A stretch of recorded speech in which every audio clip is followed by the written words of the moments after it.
তারেক রহমানের ভিশন বাস্তবায়নে যুবদল গুরুত্বপূর্ণ ভূমিকা রাখবে বলে আশা প্রকাশ করেছেন বিএনপি মহাসচিব ও স্থানীয় সরকার মন্ত্রী মির্জা ফখরুল ইসলাম আলমগীর। যুবদলের নবগঠিত কেন্দ্রীয় কমিটির সদস্যদের সঙ্গে নিয়ে বিএনপির প্রতিষ্ঠাতা জিয়াউর রহমান ও সাবেক প্রধানমন্ত্রী বেগম খালেদা জিয়ার মাজারে শ্রদ্ধা নিবেদন শেষে এসব কথা বলেন তিনি। এ সময় মির্জা ফখরুল ইসলাম আলমগীর বলেন, তারেক রহমান ঘোষিত রাষ্ট্র সংস্কার ও উন্নয়নের ভিশন বাস্তবায়নে যুবদল অগ্রণী ভূমিকা পালন করবে। তিনি নতুন কমিটির নেতাদের ঐক্যবদ্ধভাবে কাজ করার আহ্বান জানান। শ্রদ্ধা নিবেদন শেষে বিএনপি ও এর অঙ্গ সংগঠনের নেতারা দেশ ও জাতির কল্যাণ কামনায় বিশেষ মোনাজাতে অংশ নেন।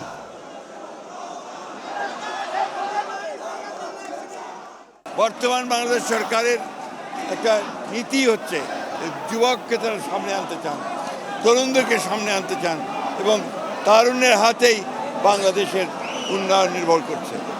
তারেক রহমান সাহেবের নেতৃত্বে সামনের দিকে এগিয়ে যাবে, বাংলাদেশকে একটি অপ্রতিদ্বন্দ্বী একটা রাষ্ট্রে পরিণত করতে সক্ষম হবে।